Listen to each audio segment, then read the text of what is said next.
নমস্কার, আমার বাংলা সংবাদে আমি রত্নেশ্বর নাথ আপনাদের সকলকে স্বাগত জানাচ্ছি। প্রথমেই সংবাদ শিরোনাম।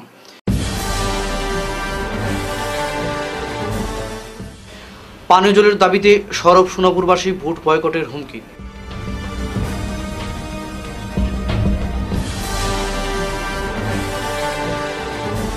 ওয়াকফ আইন প্রত্যাহারের দাবি, 10 এপ্রিল থেকে বৃহৎ আন্দোলন।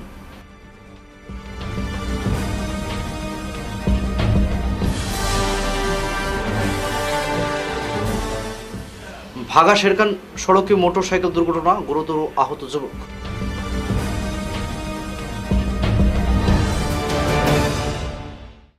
এবারে বিস্তারিত আমার বাংলা সংবাদ। সরকারের স্লোগান ছিল হার ঘর নাল হার ঘর জল, কিন্তু কোথায় জল? এই প্রশ্নেই বুধবার গর্জে উঠেছেন কাচিগড়া বিধানসভা কেন্দ্রের অন্তর্গত সোনাপুর গ্রাম পঞ্চায়েতের হরাউলি এলাকার বাসিন্দারা। তাদের অভিযোগ, রাজ্য সরকার যেখানে হার ঘর জল প্রকল্পে কোটি কোটি টাকা খরচ করছে, সেখানে সোনাপুর পার্ট 1 জল প্রকল্প প্রায় 2,28,00,000 টাকার ব্যয়ে নির্মাণ সম্পন্ন হলেও এখনও জলের দেখা মেলেনি সোনাপুর প্রথম খণ্ডে, যার ফলে চরম জলসংকট দেখা দিয়েছে গোটা এলাকায়। খাল, বিল, পুকুরের অপরিশোধিত জল খেয়ে অসুস্থ হচ্ছেন শিশু থেকে শুরু করে প্রবীণেরা। এলাকার মানুষের অভিযোগ, এতদিন প্রশাসনের কেউ তাদের পাশে দাঁড়ায়নি। ভুক্তভোগীদের একটাই দাবি, দ্রুত বিশুদ্ধ পানীয় জলের ব্যবস্থা করে দেওয়া হোক। জেলাশাসক সহ মুখ্যমন্ত্রীর কাছে তারা আবেদন জানিয়েছেন, এই সমস্যার অবিলম্বে সমাধান চাই, না হলে আগামী পঞ্চায়েত নির্বাচনে ভোট বয়কটের পথে হাঁটবেন বলেও তারা হুঁশিয়ারি দিয়েছেন। জল দিবার ব্যবস্থা করবা, যদি দিতে পারেন না আমরা ভোট সামনে নির্বাচনও পঞ্চায়েত ভোট আমরা বৈঠক করে রাখবো বুঝবেন। আর ইঞ্জিনিয়ার আয় আমরা হইলাম দিনমজুরি মানুষ, ইঞ্জিনিয়ার আয় আজ তার সাইডে সাইডে আড়ি আড়ি যাই যা আমরা কোনো পাতা দেয় না। আমরা দিনমজুরি মানুষ, সকালে যাই খাজো বিকালে আই, বেটিং যে 3-4 কিলোমিটার আছে গিয়ে তারা জল নিয়ে আমরা জল খাওয়াইছেন। গত 4 মাস হইতেছে টোটাল মিলাইয়া দেন আমরা লাইনটা ক্লিয়ার, কিন্তু আমরা তারা জলটা দেয় না। তখন আমরা যে জিপি প্রেসিডেন্ট থাকলে সবরে কইছি, হওয়ার পরে তারা আমরা দেয় না। এখন আমরা গাঁর সব আপনি দেখুন মানুষ এক কথা হয়েছে, ওই যখন মহিলারা আছেন এই দেখুন হাইডেন, তখন হাইডেনটা এখন পর্যন্ত তারা বয়েল আছে, সব ক্লিয়ারে, কিন্তু তারা জলটা দেয় না। আমরা কই এখন মোটামুটি বিরক্ত হইয়া আমরা সব এক কথা হয়েছে, আমরা ভোট বয়কট করব। আমরা যদি জলটা পাই না ইলেকশনের আগে, আগামী পঞ্চায়েত ইলেকশন আছে, তখন আমরা এই ভোটটা বয়কট করবো। আমরা সব এক কথা না নিবা, সব এক কথা আছে। সর্বভারতীয় মুসলিম পার্সোনাল ল বোর্ডের নির্দেশে আসাম, ত্রিপুরা সহ উত্তর পূর্বাঞ্চলের সমস্ত মুসলিম সংগঠন ও সামাজিক সংগঠনকে সঙ্গে নিয়ে ওয়াকফ আইন প্রত্যাহারের দাবিতে আন্দোলন চালিয়ে যাওয়ার লক্ষ্যে গঠিত হয়েছে সংবিধান সুরক্ষা মঞ্চ। নবগঠিত এই মঞ্চে মৌলানা আতাউর রহমান মাজার ভুইয়া, মৌলানা মাহমুদুল হাসান, সালিমুল হক লস্করকে মুখ্য আহ্বায়ক হিসেবে মনোনীত করা হয়েছে। বুধবার নদওয়াতুত আহলে সুন্নত ও জামাতে ইসলামের তরফে শিলচর আয়োজিত এক যৌথ সাংবাদিক সম্মেলনে বক্তব্য রাখতে গিয়ে মৌলানা আতাউর রহমান মাজার ভুইয়া ও সালিমুল হক লস্কর স্পষ্ট ভাষায় জানান, অনতিবিলম্বে বিনা শর্তে সংবিধান বিরোধী ওয়াকফ সংশোধনী কালো আইন বাতিল করতে হবে। যতদিন পর্যন্ত এই আইন প্রত্যাহার না করা হবে, ততদিন পর্যন্ত বিভিন্ন মুসলিম সংগঠন দেশ জুড়ে আন্দোলন চালিয়ে যাবে। এই আইন প্রত্যাহারের দাবিতে সংবিধান সুরক্ষা মঞ্চের তরফে প্রথম দফার আন্দোলন 10 এপ্রিল থেকে শুরু হয়ে আগামী 7 জুলাই পর্যন্ত চলবে। এর অঙ্গ হিসেবে শুক্রবার কালো বেজ পরে জুম্মার নামাজ পড়া হবে। নামাজ শেষে প্রতীকী ধর্নায় সামিল হবেন তারা। আন্দোলনকে ঘিরে গোটা উপত্যকা জুড়ে প্রচার ও সচেতনতা অভিযান চালানো হবে। ওয়াকফ সংশোধনী আইন প্রত্যাহারের দাবিতে গোটা মুসলিম সমাজ তাদের শেষ নিঃশ্বাস পর্যন্ত আন্দোলন চালিয়ে যাবে। প্রয়োজনে নিজের প্রাণ বিসর্জন দিতেও তারা পিছপা হবেন না। তারা জানান, এই কালো আইন মুসলমান সমাজকে কোণঠাসা করার জন্য আনা হয়েছে, যা সভ্য সমাজে মোটেও গ্রহণযোগ্য নয়। এই সাংবিধানিক আইন দেশে একটি বিশৃঙ্খল পরিস্থিতি সৃষ্টি করবে বলে মুসলিম বুদ্ধিজীবীরা মনে করেন। তাই দেশের সংহতি, শান্তি ও সম্প্রীতি, ঐক্য বজায় রাখার জন্য গণতান্ত্রিক পদ্ধতিতে শান্তিপূর্ণ আন্দোলন চালিয়ে এই আইন বাতিলের দাবিতে সরকারের উপর চাপ সৃষ্টি করবেন বলেও তারা জানিয়েছেন। জামাতে ইসলামী, আহলে হাদিস, নিজামুল মুসলিমিন সহ এই সমস্ত সংগঠন এবং বিভিন্ন ছাত্র ও যুব সংগঠনের আমসা প্রভৃতি আরও অনেক সংগঠন আছে।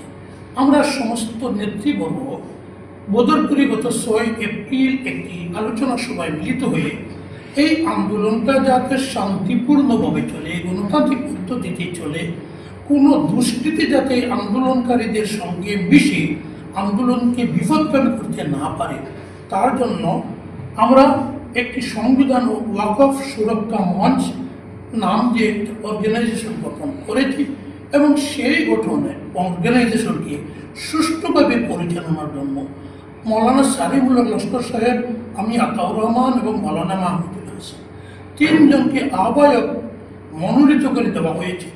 আমরা সমস্ত দল সংগঠনের প্রতিনিধিদের নিয়ে একটা বৃহৎ কমিটি রূপ দেব এবং সর্বভারতীয় মুসলিম পার্সোনাল ল বোর্ডের যে তারা যে দীর্ঘমেয়াদী আন্দোলনের রূপরেখা আমাদের দিয়েছে, সেই আন্দোলনের প্রথম ধাপে আগামী 10 এপ্রিল থেকে, আগামী করলো বোধহয় 10 এপ্রিল থেকে 7 জুলাই পর্যন্ত অত্যন্ত শান্তিপ্রিয়ভাবে আন্দোলন গণতান্ত্রিক পদ্ধতিতে আইনি প্রক্রিয়া পরিচালনার জন্য একটা রূপরেখা দিয়েছে এবং সেই রূপরেখা আমরা এই সুরক্ষা মঞ্চের পক্ষ থেকে উত্তর পূর্বাঞ্চলের 7টি রাজ্যের জনগণের উদ্দেশ্যে আজ আপনাদের মাধ্যমে আমরা প্রকাশ করব আনুষ্ঠানিকভাবে।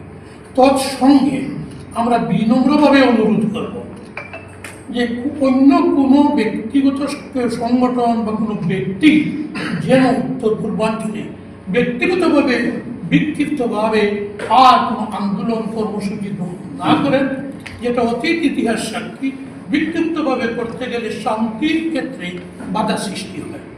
আমরা আরো জোরালোভাবে সেদিনও 6 তারিখে বলেছি, আজও আমার বন্ধুবর মৌলানা সারিমুল্লাহ।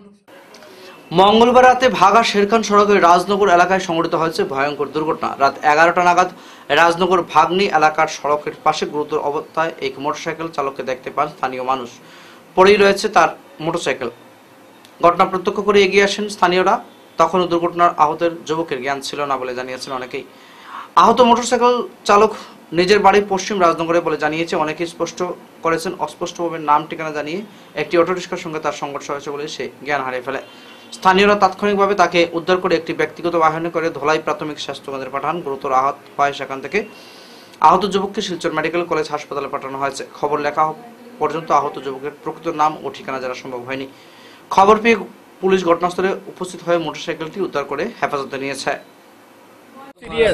মাথাটা ফাটি গেছে, পুরো মাথা ফাটি গেছে। নিচে পালাই, হ্যাঁ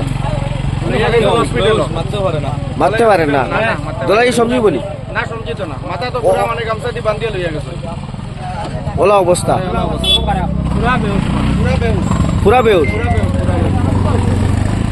দেখছো আয়া দেখছি মানে ও বাইক অদিক থেকে আইছে, আর অদিক থেকে ওটা এখানে আইয়া অটোর লগে মানে মুখামুখি ধাক্কা হয়েছে। আচ্ছা, সামনাসামনি অটো আর বাইকে, অটো আর বাইকে। আর যে বাইকর যে আরোহী যে আসলো, এ মানে বাইক চালক যে আসলো মানে তার মাথা জখম হয়েছে আর মাথাত মানে গুরুতর ভাবে জখম হয়েছে। কোন জায়গার ছেলে যে কইছে? ছেলেটাও রাজনগর, এটা নাম পশ্চিম রাজনগর। বাবার নাম আবুল, বাবার নাম আবুল, ছেলেটার নাম জানি না কি। মূল কত বছর হইব? বয়স 24 হচ্ছে। হ্যালো। পানীয় জলের অভাবে নাজেহাল দক্ষিণ হাইলাকান্দির মাধবপুর গ্রাম। বুধবার পিএইচসি প্রকল্প ঘেরাও করার পাশাপাশি 154 নম্বর জাতীয় সড়ক অবরোধ করেন। তীব্র প্রতিবাদ সাব্যস্ত করেন গ্রামের ক্ষুব্ধ জনগণ। এদিন 154 নম্বর জাতীয় সড়ক অবরোধ করার পাশাপাশি স্থানীয় পিএইচসি প্রকল্প ঘেরাও করে বিক্ষোভ প্রদর্শন করেন গ্রামের হাজার খানেক মানুষ। প্রায় 2 শতাধিক পরিবারের প্রতিবাদে ছুটে আসতে হয় হাইলাকান্দি বিডিও সহ জনস্বাস্থ্য কারিগরি বিভাগের আধিকারিকদের। সংবাদ মাধ্যমের সঙ্গে কথা বলতে গিয়ে গ্রামের ভুক্তভোগীরা জানান, বিগত 1 বছর ধরে বিশুদ্ধ পানীয় জলের পরিষেবা থেকে তারা বঞ্চিত রয়েছেন। মাধবপুর গ্রামের জিপি সভাপতি, জেলা পরিষদ সহ আঞ্চলিক পঞ্চায়েত সদস্যরা থাকা সত্ত্বেও জলের সমস্যার হাহাকার পরিস্থিতি দেখেও তারা নিঃশূন্য রয়েছেন। এদিকে গ্রামবাসীর সমস্যার কথা শুনে বিডিও তরফে শীঘ্রই সমস্যার সুরাহা করার আশ্বাস দেওয়ার প্রতিবাদীকারী সড়ক প্রত্যাহার করেন। মিটিং হয়েছে, মিটিং হওয়ার পরে জিপি থেকে কইছে বিল দিয়ে আসাছেন, তার কিন্তু বিল কিতা হইলো পাস হইলো, আমরা এখন পর্যন্ত জল পাই না। আমরা 1 মাস হয়ে গেছে জল নাই। আমরা মাধবপুর গ্রাম, অত বড় গ্রামটা কিন্তু জলের লাগে হাহাকা করে মানুষের, একটু জল পাই না। জলের লাগে অত কয়দিন পরে পরে জলের লাগে আমরা রাস্তা ব্লক করছি। এখন ব্লক করার কারণে আমরা সহযোগিতা রামনাথপুরে ওসি আইছেন, স্যার আইছেন, সবু আইছেন, ভিডিও স্যার আইছেন। ইয়া পরে তাই একটা আশ্বাস দিয়ে গেছেন ভিডিও স্যারে যে জল পাইবা। আমরা যদি রাস্তা ব্লক করতাম না তো এই সহযোগিতা পাইলাম না, তারা আমরা সহযোগিতা পাইছি। জলজীবন মিশন প্রকল্পের মাধ্যমে সরকার কোটি কোটি টাকা খরচ করে ঘরে জল পৌঁছানোর ঢাকঢোল পেটালেও বহু এলাকা পিএইচসির পানীয় থেকে বঞ্চিত। দৈনন্দিন জীবনে ব্যবহার সহ খাবারের পানীয় জলের জন্য একমাত্র বরাক নদী তাদের ভরসা। বহু কষ্ট করে বরাক নদী থেকে কলস দিয়ে জল আনতে হয় তাদের। এ নিয়ে ভুক্তভোগী জনগণ বুধবার খালি কলস হাতে নিয়ে তীব্র প্রতিবাদ করেন। বিষয়টি সংবাদ মাধ্যমের সময় তুলে ধরেন এ বিষয়ে স্থানীয় বাসিন্দা বিধান শুক্লবুদ্ধ, রাজু লস্কর, স্বপ্না শুক্লবুদ্ধ, জ্যোৎস্না শুক্লবুদ্ধ সহ অন্যান্যরা ক্ষোভ প্রকাশ করে স্বাধীনতার এত বছর পরও পিএইচির পানীয় জল থেকে তারা বঞ্চিত রয়েছেন এ বিষয়ে আক্ষেপ প্রকাশ করেন। পানীয় জলের অভাবে নিজেদের বহু কষ্টের কথা তুলে ধরেন ভুক্তভোগীরা। জানান তাদের বাড়ির সামনে বরাক নদীর পিএইচি বার্জ রয়েছে, সেখান থেকে বিভিন্ন স্থানে জল সরবরাহ করা হচ্ছে, অথচ তারা পিএইচির পানীয় জল থেকে বঞ্চিত। সমস্যা নিরসনে শীঘ্রই জলের ব্যবস্থা না করলে আগামীতে ভোট বয়কট করবেন বলে তারা হুঁশিয়ারি দিয়েছেন। রাজ্যের মুখ্যমন্ত্রী ডক্টর হিমন্ত বিশ্ব শর্মার দৃষ্টিও আকর্ষণ করেছেন তারা। করিয়া আইতেছি আমরা মা বোনরা কেউ অসুস্থ আছে, এটার মধ্যেও গিয়া আমরা ও নদীত গিয়া লামিয়া অনেক দূরে নদী আমরা গ্রামে থাকি, এখান গিয়া আমরা আনতে লাগে। আজকে শিলচর শহর সংলগ্ন আমরা গ্রামটা, কিন্তু এখানে কোনো ফ্যাসিলিটি নাই। প্রতি বছর মানে প্রতি যখন ভোট আয়, ইলেকশন আয়, তখন নেতামন্ত্রীরা যখন আইন তখন আইয়ে প্রতিশ্রুতি দিয়া যায় না আমরারে যে আমরারে ভোট দিবা, ভোট দিলে পরে আমরা সুবিধা করে দিমু, রাস্তাঘাট করে দিমু, জল ব্যবস্থা করে দিমু, কিন্তু ওখানে অবধি কোনো জাত জলের কোনো ব্যবস্থা হইছে না। আমরা আজকে ছোটো ছোটো বাচ্চারা এই নোংরা জল খাইয়া বিভিন্ন ধরনের অসুখ হইতেছে, কিন্তু আমরা বিভিন্ন নেতামন্ত্রীর কাছেও গেলে আমরা প্রতিশ্রুতি দিন তারা যে তারা অতি সত্বর আমরা সাপ্লাই জল দিয়া দিবা, কিন্তু এখন পর্যন্ত আমরা কোনো ব্যবস্থা পাই না, কিছু নাই। আমরা এইভাবে চলি যে আমরা পূর্বপুরুষরা এইভাবে জলাঞ্চন গিয়া খলস দিয়া খলস খাখে নিয়ে বাল্টি নিয়ে মাথায় খলস নিয়ে আনই, এখন পর্যন্ত আনাওয়ার সেও কোনো আমরা কোনো সেও দেখা নাই, এদিকে চাইও না। আমরা আজকে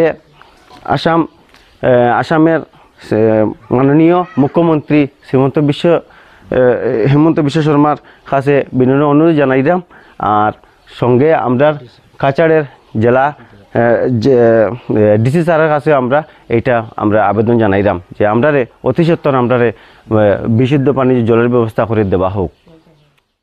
সুজিত তান্তি নামে একজন মোবাইল চোরকে গ্রামবাসীরা হাতে নাতে ধরে ফেলে। ঘটনা বুধবার শালগঙ্গা ঠালিগ্রাম এলাকার ব্রাহ্মণ বস্তিতে। পুলিশকে খবর দেওয়া হয়। উদারবন থেকে পুলিশ এসে চোরকে আটক করে। মোবাইলের মালিককে প্রণালী বর্মনকে কিছু জিজ্ঞাসা করার পর পুলিশ প্রণালী বর্মনকে জিজ্ঞেস করেন চুরির ব্যাপারে এফআইআর করবেন কিনা। এটা বুঝিয়ে বলেন যে এফআইআর করলে অনেক ভোগান্তির শিকার হতে হয়, মালিককে কোর্ট কাছারিতে দৌড়ঝাঁপ করতে হয়, তাই এফআইআর না করা ভালো, এতে সম্মতি প্রকাশ করেন প্রণালী বর্মন। পুলিশ আরও বলেন এফআইআর করলে প্রণালী বর্মনকে তার মোবাইল পুলিশকে সমঝে দিতে হবে, প্রণালী বর্মনকে তার মোবাইল ছাড়া থাকতে হবে। তারপর পুলিশ প্রণালী বর্মনকে বন্ড সাইন করে নেন যাতে ভবিষ্যতে প্রণালী বর্মন মোবাইল চুরির ব্যাপারে কোনো এফআইআর করতে না পারেন। তারপর ভয়ে প্রণালী বর্মন আর মোবাইল চুরির ব্যাপারে আর কোনো এফআইআর করেননি। প্রণালী বর্মন সংবাদমাধ্যমকে জানান চোর তার বাড়িতে জল খাওয়ার জন্য ঢুকেন। প্রণালী বর্মন যখনই জল আনার জন্য ঘরের ভিতরে ঢুকেন তখনই হঠাৎ করে চোর বারান্দায় রাখা মোবাইল নিয়ে দৌড়ে পালিয়ে যায়। সঙ্গে সঙ্গে চিৎকার চেঁচামেচি শুরু করলে গ্রামবাসীরা তাকে হাতে নাতে ধরে ফেলে। চুরি হয়েছে? মোবাইল চুরি হয়েছে। আচ্ছা আচ্ছা, কি মোবাইল? এই মোবাইলটা।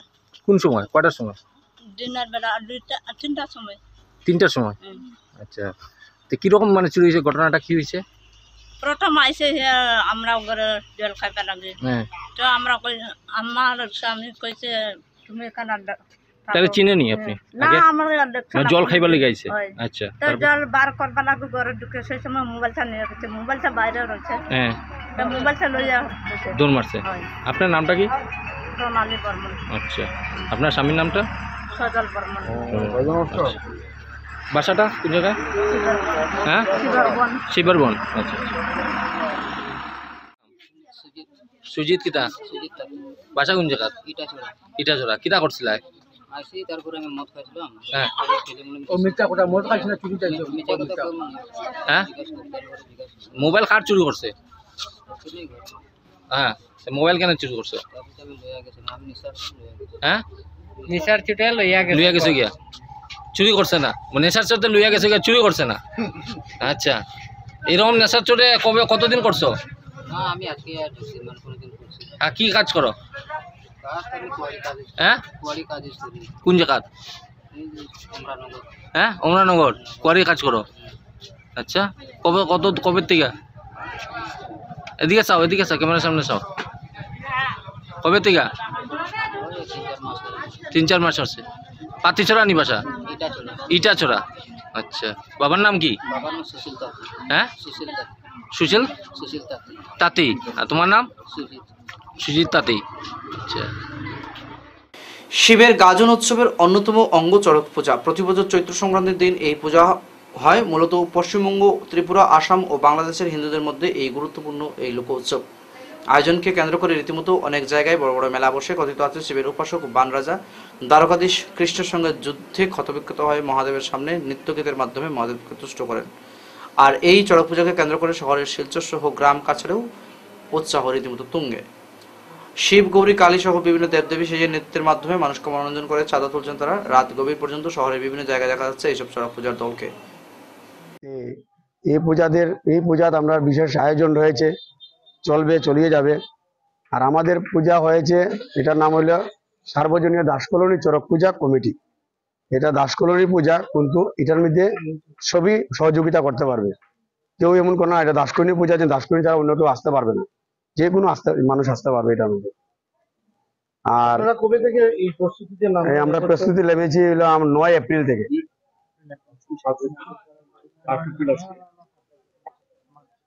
আমাদের শুরু হয়েছে, আমাদের শেষ হবে। আমাদের অনুষ্ঠানে ছিল হইলো একটা সাধু যে নগর নগর ভিক্ষা করে, এই ভিক্ষার থিমসটা দেখানো হয়েছে নাচের মাধ্যমে। তারপরে হয়েছে হইলো এই শিব পার্বতী নাচ, এটা হয়েছে। তারপরে হয়েছে দুর্গা অসুর, মহিষাসুর বধ। চতুর্থ পর্যায়ে রয়েছে হইলো কালী, যেটা শিবের রূপে যেটা পাও রাখে।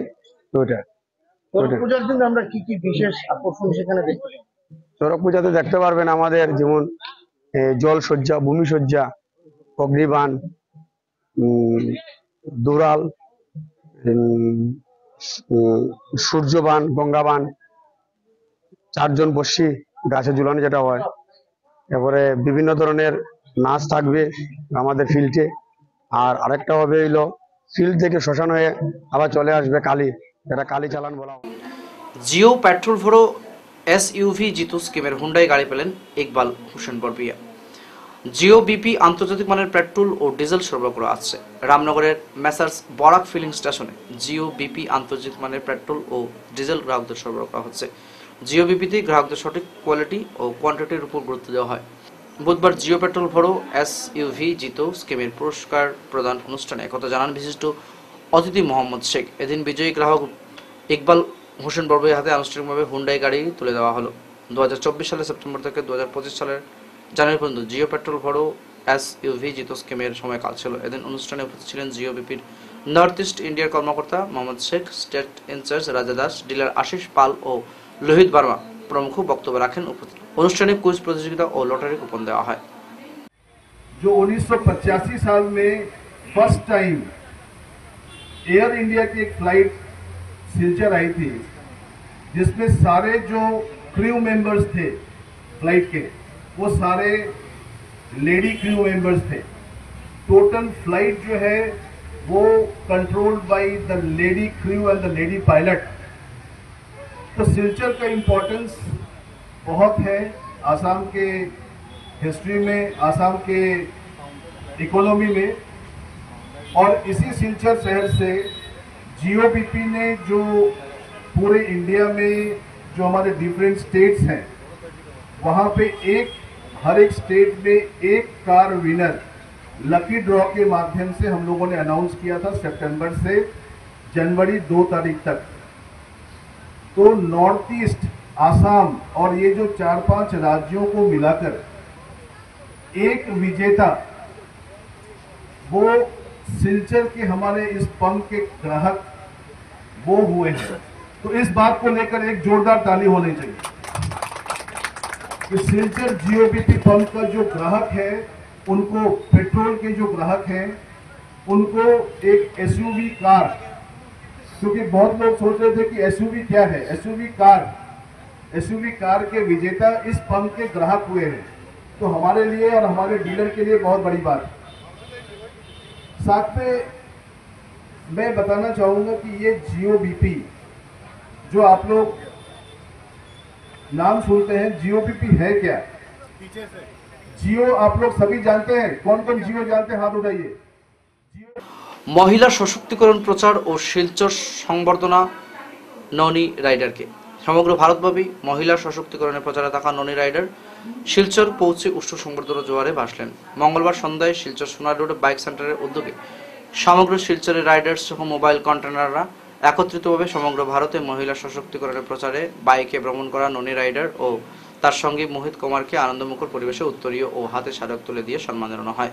এদিন ননী রাইডার জানান, তিনি জন্মস্থান উত্তরাখণ্ড থেকে বাইক নিয়ে মহিলা সশক্তিকরণের প্রচারে রাজস্থান, গুজরাট, মধ্যপ্রদেশ, মহারাষ্ট্র, গোয়া, কর্ণাটক, কেরল, তামিলনাড়ু, পন্ডিচেরি, অন্ধ্রপ্রদেশ, তেলেঙ্গানা, ছত্তিশগড়, উড়িষ্যা, পশ্চিমবঙ্গ, বিহার, মেঘালয়, ত্রিপুরা, মিজোরাম, গুয়াহাটি ও বর্তমানে শিলচরে এসেছেন।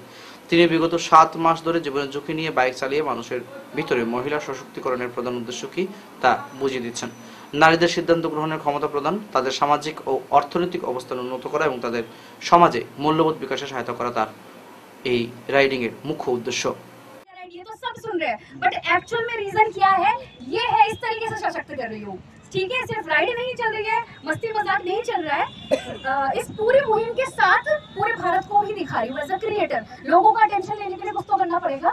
अभी कई सारे लोग क्रिएटर है सोच के आ गए होंगे, है ना? बट अगर नहीं आते मेरा क्रिएटर या मेरी ये रीच देखे कि मैं एक इन्फ्लुएंसर हूँ या फिर वीडियो क्रिएटर हूँ या फिर राइडर हूँ, तो ये बातें नहीं हो पाती।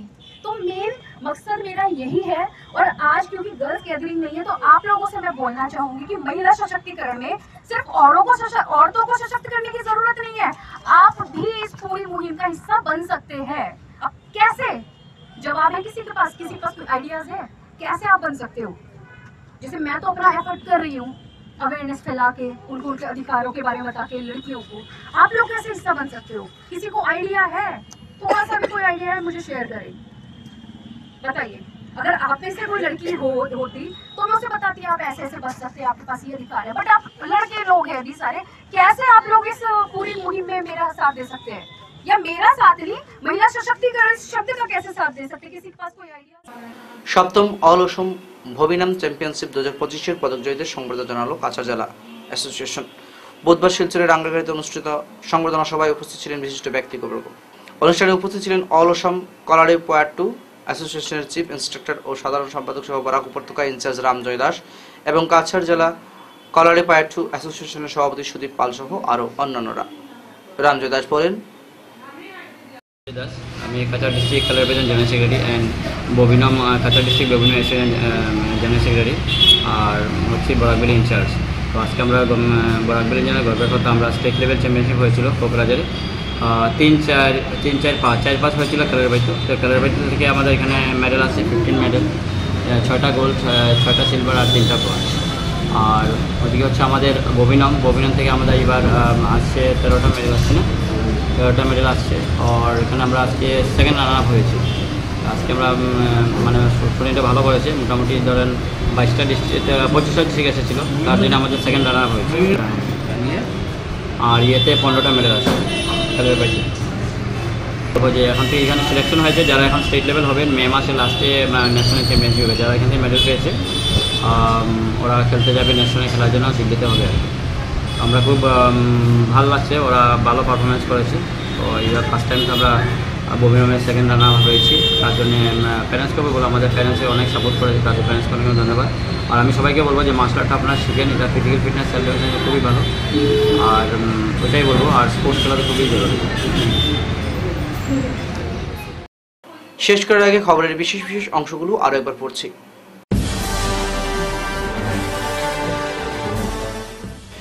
পানীয় জলের দাবিতে সরব সোনাপুরবাসী, ভোট বয়কটের হুমকি।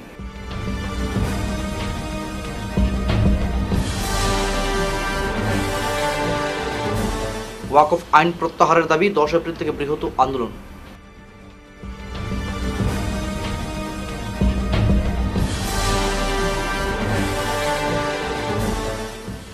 ভাগা শেরখান সড়কে মোটরসাইকেল দুর্ঘটনা, গুরুতর আহত যুবক।